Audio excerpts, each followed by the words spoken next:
আমি তওরাত কিতাব জবুর কিতাবে পড়েছি, ওই কিতাবে ইনজিল কিতাবে পাওয়া যায় আখিরি জামানায় মহান রব্বুল আলামিন একজন নবী পাঠাবেন, তার মাহবুবকে পাঠাবেন।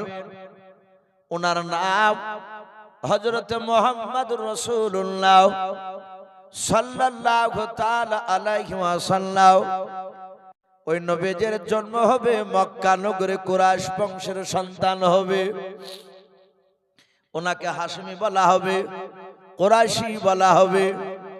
এই যুবক শুনে না, যদি আমি ইন্তেকাল করার পর পৃথিবীর কোন ইহুদির আলেমের কাছে তুমি যাবা নাও, যদি কোনো মানুষ বলা বলি করে মক্কা নগরে আব্দুল্লাহর সন্তান মুহাম্মাদুর রাসূলুল্লাহ সাল্লাল্লাহু তাআলা আলাইহি ওয়াসাল্লাম যদি নবুয়তের দাবি করে দেয়, কলমার দাওয়াত দেয়, তাহলে শুনে নাও ওই ব্যক্তির কাছে তুমি চলে যাও।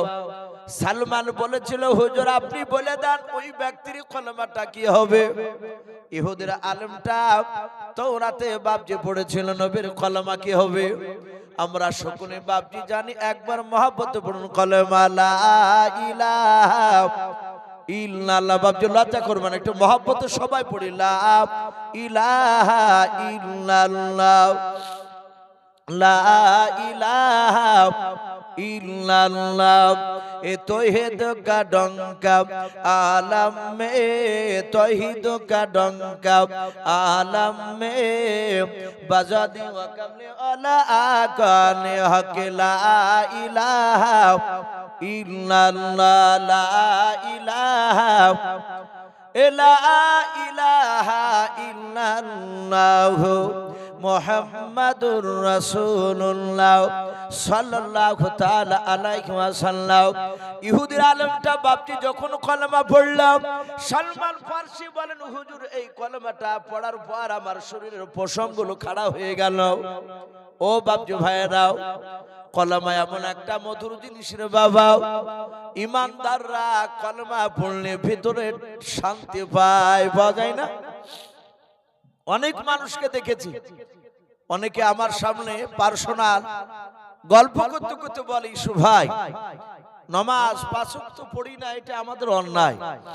কিন্তু মন যখন খারাপ করে, মাঝে মাঝে স্বামী স্ত্রী তো ঝামেলা হয়, কোথাও গিয়ে ভালো লাগে না, তখন মাঠের দিকে চলে যায়, নিরিবিলি জায়গায়।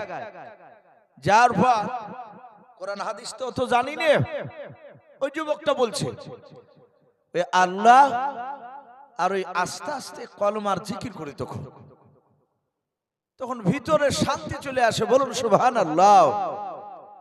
আর এই কলমা আবার বেঈমানদের সামনে পড়লে তাদের পিলে চমকে যায়। কলমা পড়লে তাদের বাপজি আপনার ভিতর কেঁপে উঠে। আর ইমানদাররা যত পড়বে তাদের ভিতরে বাপজি শান্তি শান্তি লাগবে, বলুন আলহামদুলিল্লাহ। সালমান ফারসি বলছেন, ভাই আপনি এমন জিনিস শিখালেন, হুজুর আমার পশমগুলো খাড়া হয়ে গেল। ইহুদের আলেমটা বলেছিল, সালমান ওই ব্যক্তি যদি কলমার দাওয়াত যদি দিতে শুরু করে দেয়, ওই ব্যক্তির কাছে গিয়ে তোমার বাকি জীবনটা ওর পদতলে খিদমত করে কুরবান করে দেবা।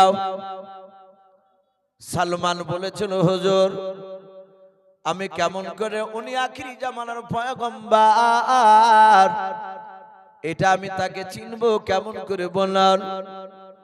ইহুদের আলেমটা জেনেছিল, তাওরাত কিতাবে বাপজি পড়েছিল, আখিরি জামানার যিনি নবী হবেন, আখিরি জামানার যিনি রাহমাতুল লিল আলামিন পয়গম্বর হবেন, জনাবে মুহাম্মদ রাসূলুল্লাহ সাল্লাল্লাহু তাআলা আলাইহি ওয়াসাল্লাম।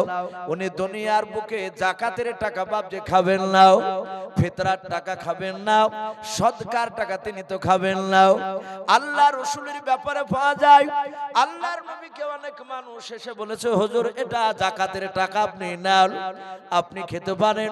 আল্লাহর নবী বলেন, না, কোন নবী রাসূলের জন্য যাকাতের টাকা খাওয়া যাবে না।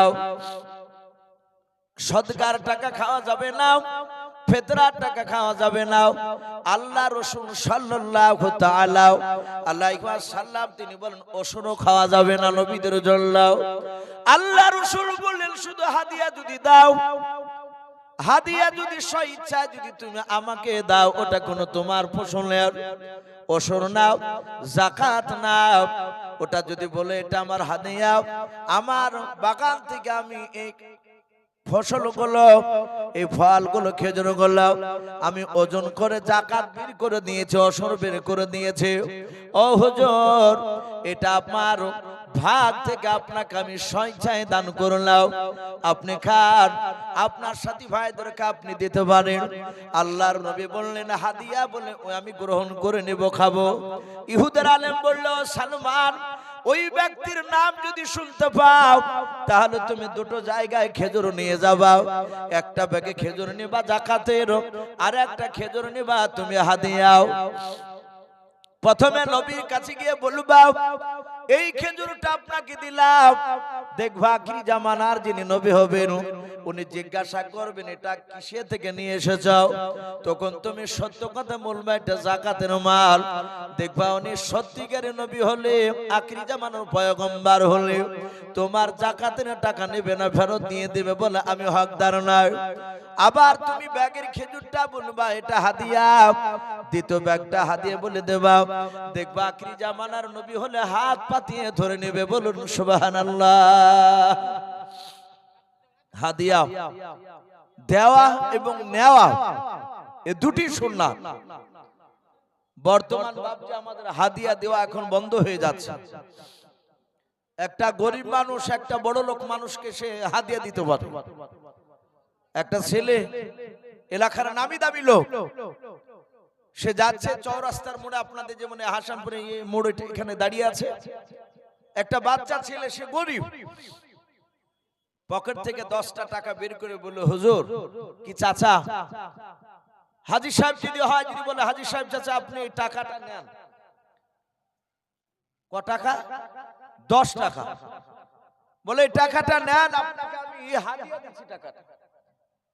যখনই বাপটি হাদিয়া দেয়া বলা হবে, তার যদি কোরআন হাদিসের দিকে জ্ঞান থাকে সে গ্রহণ করে নেবে। আর যদি অহংকার তাকাব্বুর, সে হাদিয়ার ব্যাপারে যদি না জানে, সে বলবে এই আমাকে ভিক্ষুক মনে করেছো নাকি, তাই তুমি 10 টাকা আমাকে দিতে আসছো। এটা ভিক্ষা নয়, সে হাদিয়া দিচ্ছে যে চাচা এই 10টা টাকা আমার বড় মনের তামান্না আশা, আপনি আমার এই 10টা টাকা নিয়ে এক কাপ চা খাবে। হাদিয়া করছে আপনাকে, এটা গ্রহণ করা সুন্নাত।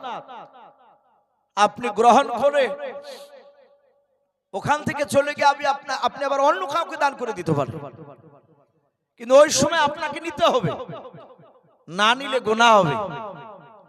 সম্মানিত ভাইরা আমার, বাবা জীবনেরাও, ইহুদির আলেম মৃত্যুর শয্যায় ছটফট করছে, ডাক দিয়ে বলল বাবা সালমান, উনি যদি রাসূল হয় তাহলে তোমার হাদিয়াটা গ্রহণ করবে, আর যদি রাসূল না হয় নিবে না। সে যদি নিয়ে নেয় তাহলে তোমার বাকি জীবনটা তার দরবারে খিদমত করে কাটিয়ে দেবা। এই সালমান রাসূলুল্লাহর নাম শুনে বাপজি এসেছিল, 3টা ধর্মকে বাপজি সে রিসার্চ গবেষণা করে ইসলাম গ্রহণ করেছিল, বলুন সুবহানাল্লাহ। এই সেই সালমান মসজিদে নববীতে আল্লাহ রাসূল বাপজি আপনার বসে আছে, মসজিদে নববীর ভিতরে মিম্বারের উপরে। আপনারা সকলেই জানেন প্রতিটা জুম্মার মসজিদে বাপজি 3টা ধাপে বিশিষ্ট একটা বসার জায়গা থাকে না, আগে কাঠের ছিল, এখন অনেক মসজিদে বাপজি টালির হয়ে গিয়েছে, মার্বেল দিয়ে তৈরি করছে। আবার কিছু কিছু মসজিদে কাঠেরও বাপজি 3টা ধাপই রয়েছে। ওটাকে চলতি ভাষা আমরা সকলেই জানি, ওটাকে মিম্বার বলে, বলে না? ওই মিম্বারে ইমাম সাহেব খুতবার জুম্মার খুতবা পড়ে। আমার বিশ্ব নবীজি মসজিদে নববীর ভিতরে মিম্বার বাপজি হাদিসে পাওয়া যায় সর্বপ্রথম বাপজি ওই তিনটে ধাপি, এটা ছিল না। আমাদের এলাকায় দেখেন একটা প্রথা চালু আছে, অনেক মুসল্লি নামাজ পড়ে ইমাম সাহেবের পেছনে। ইমাম সাহেব মিম্বারে দাঁড়ায়, খুতবা পড়ে। প্রথমে তো বাপজি বসে, তারপরে আজান দেয় মুয়াজ্জিন, তারপরে বাপজি আজান হয়ে গেলে দাঁড়িয়ে খুতবা পড়ে। প্রথম খুতবা পড়ার পর আবার একটু বসে যায়, তারপরে আবার দ্বিতীয় খুতবা পড়ে। তো দেখা যায় অনেক মাওলানা সাহেবরা অপরকার ধাপি বাদ দিয়ে দ্বিতীয় ধাপিতে বসে এবং লাস্টেকার ধাপিতে বাপজি পা দেয় নিচে।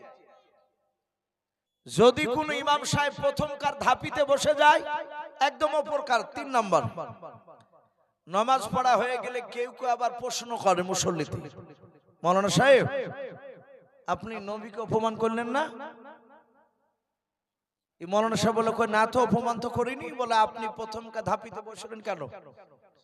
ওখানে আল্লাহ রাসূল বসে বসে বক্তব্য দিত, নবীজি দাঁড়িয়ে বক্তব্য দিতে, বসে বক্তব্য দিতেন ওখানে। তাহলে নবীর যে জায়গায় বসা ওই জায়গায় আপনার বসা, এটা বেয়াদবি হলো। বলুন আস্তাগফিরুল্লাহ। এটাও জানে না, তিনটা ধাপির আপনার যেখানে সুবিধা হবে, প্রথম, দ্বিতীয়, তৃতীয়, যেখানে আপনার বসার সুবিধা হবে সেই জায়গায় আপনি বসতে পারেন, জায়েজ আছে। যদি প্রথমকার ধাপি নবী বসেছিল বলে যদি না বসে, তাহলে আপনি আমি যেখানে নামাজ পড়াতে দাঁড়াই ইমামের জায়গা, ওটাকে বাপজি মেহরাব বলা হয়। ওটাকে কি বলা হয়? মেহরাব আর মিম্বার দুই রকম হচ্ছে। মেহরাব তাহলে বাপজি নবী ওখানে তো দাঁড়িয়ে নামাজ পড়িয়েছে, তাহলে আমরা যারা নবীর জায়গায় বসা জায়গায় বসবো না, তাহলে মেহরাব একটা আলাদা রাখা দরকার, পাশে ফেলে দিয়ে দেখুন আরেকটা মেহরাবে নামাজ পড়া দরকার। এটা নয়, যে কোনো ধাপিতে বসতে পারে। এই মিম্বার তৈরির ব্যাপারে বলা হয়েছে, আল্লাহ রাসূল মক্কা থেকে হিজরত করে যখন মদিনায় পা দিলে, মদিনাতে সর্বপ্রথম নবী একটা মসজিদ বানালেন। ওই মসজিদটার নাম মসজিদে নববী। আল্লাহ রাসূল বাপজি সেই সময় তো বাপজি এসব ছাদ মাদ ছিল না, খাজুর গাছের পাতার ডাল দিয়ে বেড়াও, খাজুর গাছের ডাল দিয়ে বাপজি ছাদ ছাউনি করা ছিল, চাল। সাহাবারা বলেন আমরা সেজদায় যেতাম, দাঁড়িয়ে নামাজ পড়তাম মসজিদে নববীর ভিতরে। আকাশ থেকে বৃষ্টি হলে মসজিদে নববীর মাটিটা কাদা হয়ে যেত, সিজদায় গেলে কপালে কাদা লেগে যেত। আল্লাহ রাসূলের বাপজি সাহাবারা ওই মসজিদে নববীর ভিতরে তারা জামাত বেঁধে সুন্নাত তরিকায় তারা পাগলের মতো রাসূলুল্লাহর বক্তব্য শুনতেন। বলুন সুবহানাল্লাহ।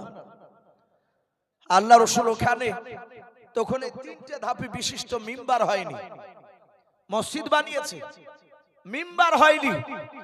ওই জায়গায় মেহরাবের পাশে নবী যেখানে নামাজ পড়াতে, ওই বেড়ার সাইডে মসজিদের ভিতরে করে একটা খাজুর গাছ ছিল আগে থেকে। ওই খাজুর গাছটাকে বাপজি আল্লাহ রাসূল বাপজি নাম রেখেছিলেন উস্তুনাহান নাও।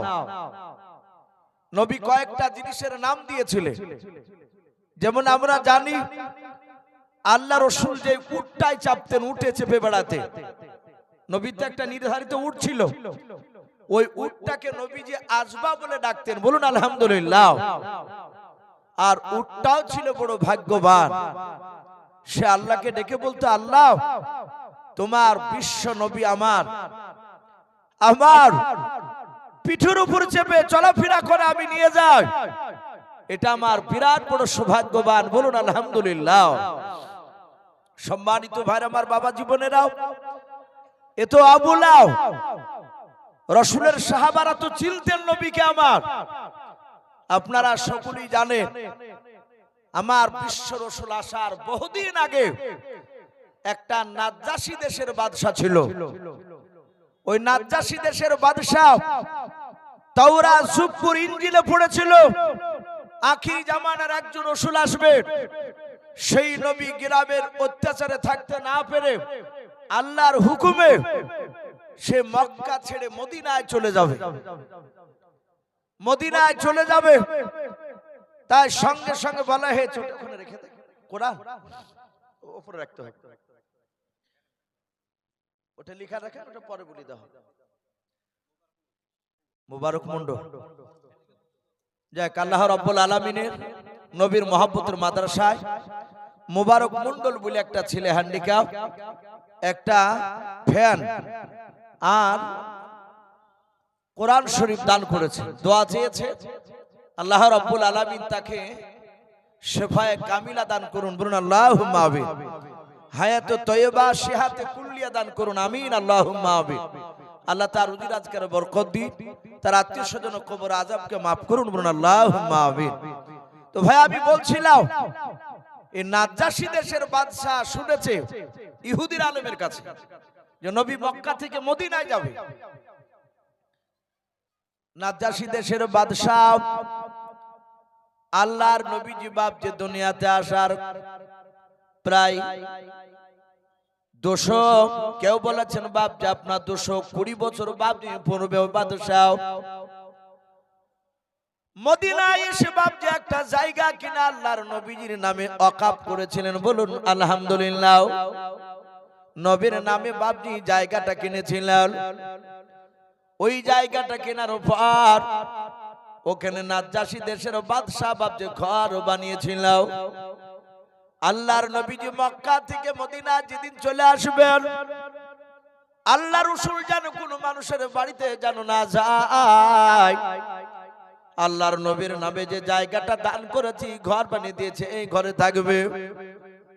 ও বাপজি ভাইরাও, আল্লাহর নবী যেদিন মক্কা ছেড়ে মদিনায় চলে যায়, এক নাই দুই নাই 13 দিন ধরে বাপজি সময় লেগেছিল মদিনাতে পৌঁছাতে, বলুন সুবহানাল্লাহ। আল্লাহ রাসূলের বাপজি খুশির খবর তারা মদিনাবাসীরা শুনতে পেয়েছে। সব মদিনার বাপজি বয়স্ক লোকেরা আল্লাহর নবীজিকে বাপজি আপনার সালাম দেওয়ার জন্য তারা রাস্তার দুই ধারে বাপজি তারা টাপ্পর মেরে দাঁড়িয়ে আছে। আল্লাহর নবীজি রাস্তা দিয়ে আসবে, নবীর চেহারাখানা দেখবো, নবীকে সালাম দেব। ও বাপজি ভাইরা, ছোট ছোট বাচ্চা ছেলেরা ডাক দিয়ে বলল, আব্বা ও চাচা আপনারা কেন দাঁড়িয়ে আছেন? মদিনার লোকেরা সবাই নবীজির এত পাগল ছিল, আল্লাহ রাসূলের ব্যাপারে ডাক দিয়ে বলল, বাবা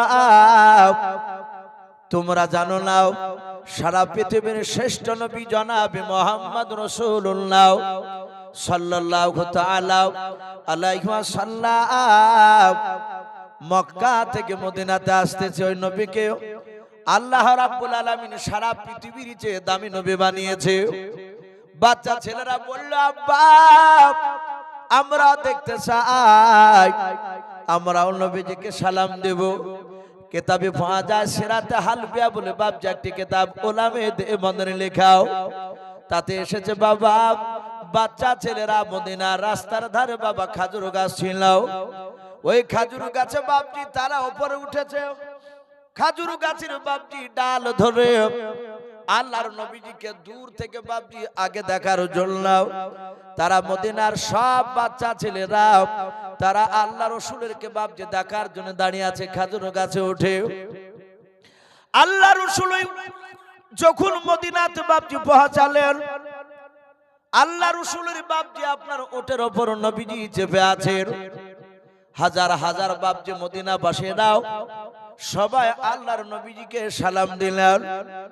আল্লাহর নবীজির কাছে বাপজি বয়স্ক লোকেরাও দেশের মোড়লেরা ডাক দিয়ে বলেছিল, ওগো আল্লাহর রাসূল আমার একটা না দুইটা না আমার 10 খানা ঘর রয়েছে 10 জায়গায়।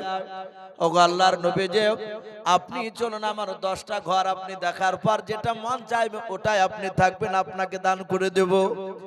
ও নবীজি আপনাকে ঘরটা ছেড়ে দিব, চিন্তা করবেন না, আপনি আপনার বন্ধু আবু বকর সিদ্দিক রাদিয়াল্লাহু তাআলা আনহুকে নিয়ে থাকবেন, এতে কোনো আপত্তি বাধা থাকবে না।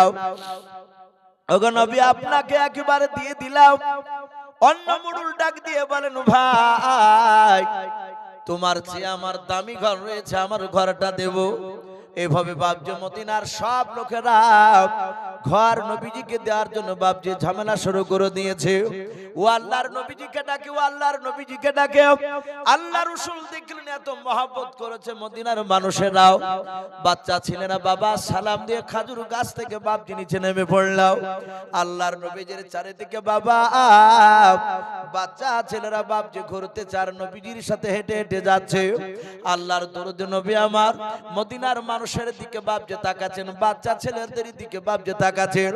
কিতাবে পাওয়া যায় একটা বাচ্চা ছেলের নবী আমার হাত ওখানে ধরলেন। তার কিতাবে বাপজি পাওয়া যায় বয়স প্রায় 4.5 বছর বাপজি বয়স ছিল। 4.5 বছরের বাচ্চা ছেলেটার নবীজি হাত ওখানে ধরে বাবা নবী তাকে কোলে তুলে নিলেন। বিশ্ব নবীর পবিত্র জবান দিয়া আল্লাহর নবীজি ওই বাচ্চা ছেলেটার বাপজি কপালে চুমা দিয়ে দিলেন। আল্লাহ রাসূলের বাপজি আপনার যখন কপালে বরকতি মহা চুমা লেগেছে, বাচ্চা ছেলেটা বাপজি বড় ভাগ্যবান। আল্লাহ রাসূল বাপজি কান্না করতেছে, বাচ্চা ছেলেটার দিকে থেকে কান্না করতেছে। হযরতে আবু বকর সিদ্দিক রাদিয়াল্লাহু তাআলা আনহু তিনি বলেন আমি নবীর সঙ্গে মক্কা থেকে যখন মদিনা যখন নবীর সাথে সাথে যাচ্ছিলাম, দিনের বেলা লুকাতাম যেন কাফেররা যেন দেখতে না পায়। আবার যখন কাফেররা আড়াল হয়ে যেত তখন আবার দৌড়াতে লাগতাম, আবার রাত্রিবেলায় দৌড়াতাম। আল্লাহ রাসূলের বন্ধু আবু বকর বলেন আমি বিশ্ব নবীর চেহারার দিকে চেয়ে চেয়ে দেখতাম। দরুদ নবী আমার একবার সামনের দিকে পা ফেলেন বাবা, আল্লাহর নবীজি পেছন দিকে ঘুরে মক্কার দিকে তাকায় আর কাঁদেন। আবু বকর বলেন নবী গো, মক্কা থেকে আমার বাড়ি থেকে বেরানোর পর ও নবীজি আপনাকে মদিনা রাস্তা পর্যন্ত লক্ষ্য করে দেখলাম, আপনি বারবার পেছন দিকে ঘুরে ঘুরে কেন তাকাচ্ছেন আর কান্না করেছেন বলুন। আল্লাহর নবী বলেন ওরে আবু বকর শুনে না আমি পেছন দিকে কেন ঘুরে তাকাই তুমি জানো না? বলে নাও ওরে আবু বকর আমার মাতৃভূমি আমি মক্কায় জন্ম নিয়েছি রে আবু বকর, বড্ড ভালোবাসি আমার দেশকে আমার জন্মস্থানকে। আমার আবু বকর মক্কার মানুষেরা ওরা আমাকে চিনতে পারলো না, আমি যে রাহমাতুল লিল আলামিন পয়গম্বর তারা চিনতে পারলো না, ওরা আমাকে তাড়িয়ে দিল। আল্লাহ আমাকে হুকুম করেছেন আর মক্কাতে তোমাকে কষ্ট হতে হবে না, তোমাকে আর মার খেতে দেব না, তুমি চলে যাও মদিনায়। আল্লাহ রাসূল বাপজি মদিনার মাটিতে পা দেওয়ার পর নবী কান্না করতে করতে বাবা একটা বাচ্চা ছেলেকে তুলে নিয়ে গালে মুখে চুমা দিয়ে আল্লাহর নবীজির বাপজি চোখের পানিটা বাচ্চা ছেলেটাও বাবা নবীজির পাগড়ি দিয়ে চোখের পানি মুছাচ্ছেন, বলুন সুবহানাল্লাহ। সমস্ত ছেলেরা অন্য অন্য মদিনাবাসীরা তারাও তাকিয়ে আছে, নবীজি কোলে নিয়েছে। আল্লাহর নবী বলেন বাবা আমি মক্কা থেকে মদিনায় এসেছি আজকে, ও বাবা আমাকে কি তুমি মদিনায় থাকতে দেবে না? বললাম অনেকগুলো বাচ্চা দাঁড়িয়ে ছিল, যেই বাচ্চাটাকে নবী সম্বোধন করা নবী খলে করে তুলে বাপজি কথা বলছিলেন, ওই বাচ্চাটা কান্না করতে করতে বলেছিল নবী গাও আপনাকে কেন মক্কা থেকে মদিনায় কেন থাকতে দেব না? ওগো আল্লাহর নবীজি বলেন আপনি কেন বললেন? আল্লাহর নবী কাঁদেন আর বলেন বাবা মদিনার নয় মক্কার মানুষেরা আমাকে প্রথমে ভালোবেসেছিল, ওরা আমাকে থাকতে দিল না, তাড়িয়ে দিলাম। ও বাবা তোমরা কি মদিনার 2-10 বছর থাকার পর মক্কার মতো কে আমাকে তাড়িয়ে দেবা না? মক্কার মানুষেরা যেমন তাড়িয়ে দিয়েছে ওইভাবে কি তোমরা তাড়িয়ে দিবা? বাচ্চা ছেলেটা নবীর চোখের পানি মুছে দিয়ে বলেছিল হুজুর কাঁদবেন না, ওগো নবীজি মৃত্যুর পর আপনার লাশ মদিনা থেকে বাইরে কোথাও যেতে দেব না, বলুন সুবহানাল্লাহ। ও বাপজি ভাইরাও সে মদিনায় পৌঁছানোর পর সব মদিনাবাসীরা আপন আপন বাপজি নবীজিকে বাড়ি ছেড়ে দিতে চাইছে। আল্লাহ রাসূল ডাক দিয়ে বলেন ওগো আমার বন্ধুরাও, ওগো মদিনার সাহাবা সাহাবিয়ারাও, আমি কারো বাড়িতে আমি যাব না, আমি কারো বাড়িতে আগে যাব না। বলে হুজুর তাহলে আপনি কোথায় আশ্রয় নেবেন, আপনি কোথায় থাকবেন বলেন? আল্লাহর নবী বলেন বাবা ও মদিনার সাহাবারা শুনে নাও, আমি মুহাম্মদ রাসূলুল্লাহ সাল্লাল্লাহু তাআলা আলাইহি ওয়াসাল্লাম আমি আগে আগে হাঁটবো, আমার পেছনে আবু বকর হাঁটবে বলে হাও। ডাক দিয়ে বলেছিল, বন্ধুরাও আমার আগে এই আজবা নামক উটটা হাঁটবে, আমার আগে আগে উটটা যাবে। এই সাহাবারা শুনে নাও, এই মদিনার বাড়িগুলো অনেক রয়েছে, আমার এই পালিত এই যে উটটা, আমি যে উটের উপর চাপে, তোমরা কেউ ডাকবে না। উটটা মদিনার রাস্তা অলিগুলি ঘুরতে ঘুরতে ঘুরতে ঘুরতে যার বাড়ির দরজা গিয়ে থাকবে, ওই বাড়িতে তোমার রসুল থাকবে। বলুন সুবহানাল্লাহ।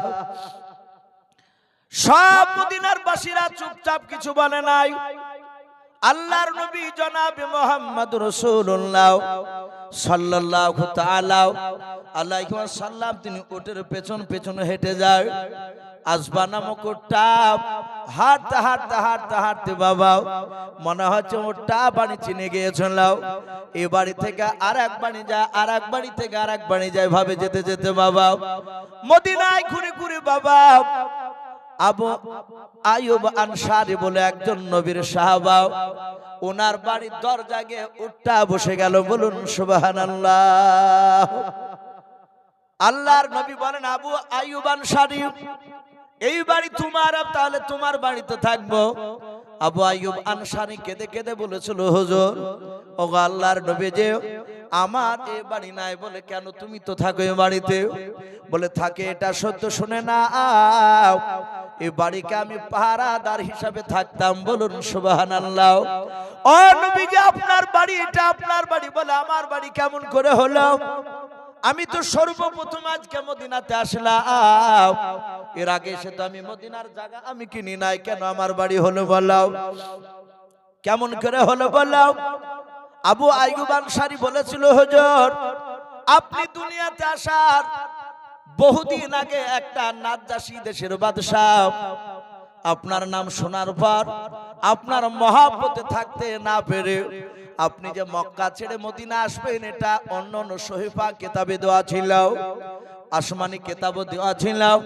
ও নবীজি, সে নাজ্জাশী দেশের বাদশা মদিনা এসে একটা জায়গা, এই জায়গাটা কিনা বাড়ি করে পালাক্রমে ভাবে মানুষকে পাহারা দিত, তার দরবার থেকে টাকা দিত। ওগো নবীজি, এই বাড়ির পালা বর্তমান আবু আইয়ুব আনসারীর পড়েছে। নবী গো, এই বাড়ি আমার নয়, কারণ একমাত্র আপনার বাড়ি। বলুন সুবহানাল্লাহ। ও বাপজি ভাইরাও, আমি বলছিলাম সেই নবী মক্কা থেকে যাওয়ার পর মদিনায় বাপজি মসজিদ তৈরি করার পর আল্লাহর দরুদে নবীজি বাপজি দাঁড়ানোর জায়গা ছাড়া বসানোর জায়গা নাই, মিম্বার তৈরি হয় নাই। আল্লাহর নবীজি গাছটার বাপজি নাম রেখেছিলেন উস্তুনে হান্না। কি নাম বললাম? খাজুর গাছটার নাম দিয়েছিলেন উস্তুনে হান্নাও। আল্লাহর নবী যে সাহাবাদেরকে নিয়ে নামাজ পড়ানোর পর সাহাবারা মসজিদ থেকে বাপজি তাড়াতাড়ি বেরোতেন না। বলুন সুবহানাল্লাহ। কারণ নবী মসজিদকে ভালোবাসে। আল্লাহ রাসূল বাপজি সাহাবাদেরকে বসে রেখে ঘন্টার পর ঘন্টা নবী বান করতেন, বক্তব্য করতেন।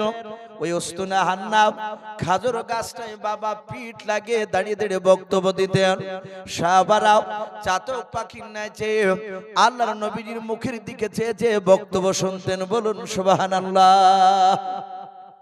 মিম্বার তৈরি হয়নি, সাহাবারা কেউ জানে না আল্লাহ রাসূল মিম্বার নয়, খাজুর গাছটা এইভাবে পিঠ লাগিয়ে দিয়ে দাঁড়িয়ে দাঁড়িয়ে নবী সাহাবাদের সামনে বক্তব্য রাখার সাহাবারা ফেলফাল করে নবীর চেহারার দিকে চেয়ে তারা ঘন্টার পর ঘন্টা বাপজি বক্তব্য শুনছিলেন। সাহাবার মধ্যে থেকে একজন বিশিষ্ট সাহাবা, যিনার নাম হযরতে আনাস বিন মালিক রাদিয়াল্লাহু তাআলা আনহু। এই সাহাবার আশা করি নাম শুনেছেন। উনি দামি সাহাবা। উনি মজলিসের মসজিদে নববীর মাঝখানে বসেছিলেন। আমরা অনেক মানুষ বাপজি যে সামনে থাকে একসঙ্গে একইভাবে তার চেহারা দেখিনি। কেউ পায়ের দিকে তাকায়, কেউ মুখের দিকে তাকায়, কেউ হাতের দিকে তাকায়। সাহাবা সালমান বলেন, আমরা সবাই নবীর চেহারার দিকে চেয়েছিলাম। হঠাৎ করে নবীর পায়ের দিকে আমার নজর পড়ল। নবীজিকে দেখলাম নবী দাঁড়িয়ে বক্তব্য দিতে দিতে নবীর এই ডান পাটা একটু মাটি থেকে একটু উপর উঠে গেল। নবী বাম পায়ে ভর দিয়ে বেশ কিছুক্ষণ ধরে বক্তব্য দিলেন। তারপরে আবার দেখলাম নবী ডান পাটা মাটিতে চাপ দিয়ে ভর দিয়ে বাম পাটা আবার একটু উঁচু করে ধরলেন। সাহাবা আনাস বিন মালিক রাদিয়াল্লাহু তাআলা আনহু নবীর এই কষ্ট উনি বুঝতে পেরেছেন। নবী বসার জায়গা নেই, নবী দাঁড়িয়ে পিঠ লেগে বক্তব্য দেয়। আল্লাহ রাসূলের বক্তব্য শেষ হয়ে গেল। নবী বক্তব্য মজলিস শেষের দোয়া করে দিলেন। সাহাবারা সকলেই বাড়ি চলে গেলেন। রহমতের নবী, দরদি নবী আমার সঙ্গে সঙ্গে বাবা সাহাবা আনাস বিন মালিক তিনি বাড়িতে গিয়ে কান্না করেছেন। রাসূলের কষ্ট সাহাবারা সহ্য করতে পারতেন না। এমনি বাপজি সাহাবারা দামি হয়নি। সাহাবার নাম লিলি রাদিয়াল্লাহু তাআলা আনহু বলে না, আবু বকর সিদ্দিক রাদিয়াল্লাহু তাআলা আনহু, ওমর ফারুক রাদিয়াল্লাহু তাআলা আনহু। আপনি আমি মরে গেলে রাদিয়াল্লাহু তাআলা আনহু বলা যাবে বাপ? বলা যাবে না। সাহাবারা নবীর ব্যবহারে, সাহাবার ব্যবহারে নবী এত খুশি হয়েছিলেন, সাথে সাথে আমার আল্লাহ ও সাহাবাদের উপর রাজি হয়েছিলেন। বলুন সুবহানাল্লাহ। আনাস বিন মালিক রাদিয়াল্লাহু তাআলা আনহু তার স্ত্রীর কাছে গিয়ে কাঁদছেন। ওনার স্ত্রী বলছেন, ওগো প্রাণের স্বামী আপনি কাঁদছেন কেন? আনাস বিন মালিক রাদিয়াল্লাহু তাআলা আনহু বলেন, শুনে নাও, আমি নবীজির দরবারে কয়েক ঘন্টা ধরে বসেছিলাম। আল্লাহ রাসূল দাঁড়িয়ে বক্তব্য দিতে দিতে বিবি নবীজির পা দুখানা যখন একটু ব্যথা শুরু করে দেয়, নবী ডান পাটা মাঝে মাঝে তুলে ধরে আবার বাম পায়ে ভর দেয়, আবার বাম পাটা তুলে ধরে ডান পায়ে ভর দিয়ে নবী বক্তব্য দেয়। ওরে আমার বিবি, আমি সহ্য করতে পারি না। আল্লাহ রাসূলের জন্য আরামদায়ক জিনিস কি তৈরি করে নিয়ে যাওয়া যায়? আনাস বিন মালিক রাদিয়াল্লাহু তাআলা আনহুর বাবা স্ত্রী নাম ছিল হযরত আয়েশা। ওই আয়েশা নয়, আমরা জানি আমার বিশ্ব নবীর একটা বিবির নাম ছিল আয়েশা সিদ্দিকা রাদিয়াল্লাহু তাআলা আনহা। নবীর স্ত্রীগণেরা সারা পৃথিবীর মুমিনদের বাপ যে মা, বলুন আলহামদুলিল্লাহ। এই আয়েশা হযরত আনাস বিন মালিকের বাপজি স্ত্রীর নাম ছিল আলাদা আয়েশা। ডাক দিয়ে বলেছিল, স্বামী কাঁদবেন না, একটা মজার জিনিস তৈরি করে নিয়ে যাও। বলে, বিবিরে এমন কি মজার জিনিস বানাবো একটু বলাও। বলে, আপনি জঙ্গলে যান, গাছ আপনি ফেড়ে তক্তা নিয়ে আসুন, চিরাই করে তক্তা নিয়ে আসেন। নিয়ে আসার পর আনাস বিন মালিকের বাবা অর্ধাঙ্গিনী বেবির সাজেশন মোতাবেক 3টা ধাপি বিশিষ্ট বাপজি মিম্বার বানিয়ে ফেললেন। মিম্বার বানানো হলো। আনাস বলে, বিবি কি হবে? বলে, প্রথমকার ধাপিতে নবীজি বসবে, দ্বিতীয় ধাপিতে আরাম হলে দ্বিতীয় ধাপিতেও বসতে পারে, 3 নাম্বার ধাপিতে পা রাখবে নবী আমার, প্রয়োজন হলে মাটিতেও পা রাখবে, অসুবিধা নাই, কিন্তু বসার জায়গা হয়ে যাবে। আল্লাহ রাসূল ঘন্টার পর ঘন্টা দাঁড়িয়ে বক্তব্য না দিতে গিয়েও বসে বক্তব্য দিলেন। নবীজির কষ্ট হবে না, আরাম হবে। এই মিম্বার বানাতে বানাতে বাবা এক জুম্মা থেকে আগামী জুম্মা আরেক জুম্মা চলে আসলো। এই জুম্মার দিনে বাবা আনাস বিন মালিক রাদিয়াল্লাহু তাআলা আনহু মিম্বারটা বাবা মাথায় করে নিয়ে দরদে রহমাতুল আলামিন পয়গম্বর তিনি খাজর গাছে বাপজি দাঁড়িয়ে পিঠ লাগিয়ে বক্তব্য দিচ্ছিলেন। আনাস বিন মালিক রাদিয়াল্লাহু তাআলা আনহু মিম্বার খানা মাথায় করে নিয়ে বাবা মসজিদে নববীর দরজায় গিয়ে সালাম দিলেন, আসসালামু আলাইকা ইয়া রাসূলুল্লাহ ইয়া হাবিবাল্লাহ। আল্লাহর নবী তাকে দেখলেন আনাস বিন মালিক মাথায় করে কি যেন নিয়ে আসতেছে। সাহাবারা অবাক নয়নে বাবজি চেয়ে আছে, এই সাহাবা কেন নিয়ে যাচ্ছে, জিনিসটা কি? আল্লাহ রাসূল বাবজি পশ্চিম দিকে মুখ করে নাই, পেছন দিকে সাহাবাদের দিকে মুখ করে বাবা আল্লাহর নবী যে দাঁড়িয়ে দাঁড়িয়ে বক্তব্য দিয়েছিলেন, খেজুর গাছে পিঠ লাগিয়াও নবী আমার তাকে দেখলেন। আনাস বিন মালিক মিম্বারটা কাঠের 3টা ধাপে বিশিষ্ট মিম্বার খানা তৈরি করে নিয়ে গিয়াও মাথায় নিয়ে যাওয়ার পর মসজিদে নববীর মেহরাবের বাবা বাম পাশে, নবীর বাম পাশে রেখে দিলেন। আল্লাহ রাসূলের বাপ যে নবীর বাম পাশে রাখলেন, দেখবেন বাবা খুতবা প্রতিটা মসজিদে বাবা দেখবেন ইমাম সাহেব পশ্চিম দিকে বাপজি পিঠ করে যদি মুখখানা পূর্ব দিকে যদি সাহাবাদের দিকে নাই মুসল্লির দিকে তাকায়, বাম সাইড হচ্ছে না, নবীজির বাম সাইডে বাপজি রেখে দিলাম। আনাস বিন মালিক বলেন, ইয়া রাসূলুল্লাহ ইয়া হাবিবাল্লাহ, বেয়াদবি হলে maaf করবেন নবী গাও, দয়া করে এই মিম্বারের উপর বসে আপনি বক্তব্য দেন, আর আপনাকে কষ্ট পাওয়া লাগবে না। আল্লাহ রাসূল আনাসের কথা শুনে বাবা আর দাঁড়ালেন না। খাজুর গাছে পিঠ লাগানো ছিল, খাজুর গাছ থেকে বাবা আলাদা হয়ে মিম্বারের বাপ যে আপনার প্রথমকার ধাপিতে একদম ওই উপরকার ধাপিতে বসে গেলেন। নবী আমার তৃতীয় ধাপিতে বাপ যে পা দিলেন। আল্লাহর নবীজি কিছুক্ষণ বসে থাকার পর আনাস বিন মালিক তিনি মাঝখানে বসে আছেন, নবীর চেহারার দিকে চেয়ে আছেন। নবী আমার খুশি হলো না বেজার হলো দেখে, সব সাহাবারা বাপজি চেয়ে আছে। আল্লাহর নবী মিম্বারে বাবা বসার পর পবিত্র হাত ওখানা দিয়ে বাপজি মিম্বার তার হাত বোলালেন। বোলানোর পর নবী আমার আনাস বিন মালিকের দিকে চেয়েছে, মুচকে মুচকে হাসতেছেন, বলুন সুবহানাল্লাহ। হযরতে আবু বকর সিদ্দিক রাদিয়াল্লাহু তাআলা আনহু নবীর ডান পাশে বাপজি বসা ছিল। আমার নবীজির মুচকে মুচকে হাসি দেখে বাপজি লক্ষ্য করুন কোন সাহাবার দিকে তাকে হাসতেছে। আবু বকর বলে, নবীর